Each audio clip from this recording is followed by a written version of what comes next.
How to change date and time in Windows 11. Hey everyone, welcome back to the channel. In today's video, I'm going to show you how to change the date and time on your Windows 11. So now without further ado, let's get started. So first thing first, head over to the bottom right corner of your taskbar and right click where the date and time are displayed. And after that, a pop-up menu will appear. From that menu, simply click on Adjust Date and Time and that will bring up the date and time settings window. Now from here, you have got a few options. You can let Windows set the time automatically. You can choose your time zone and toggle daylight saving time on or off. But if you want to set the time manually, just turn off the set time automatically option. And when you do that, you'll see that the set the date and time manually button appear.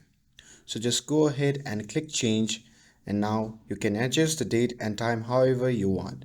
So set it to whatever you need and after that hit change to confirm and that's it. Now your clock at the bottom will update right away. And that's how you can change date and time in Windows 11. With this, if you found this video helpful, then don't forget to like, share and subscribe to get updated for more videos. Thanks for watching and I'll see you in the next video.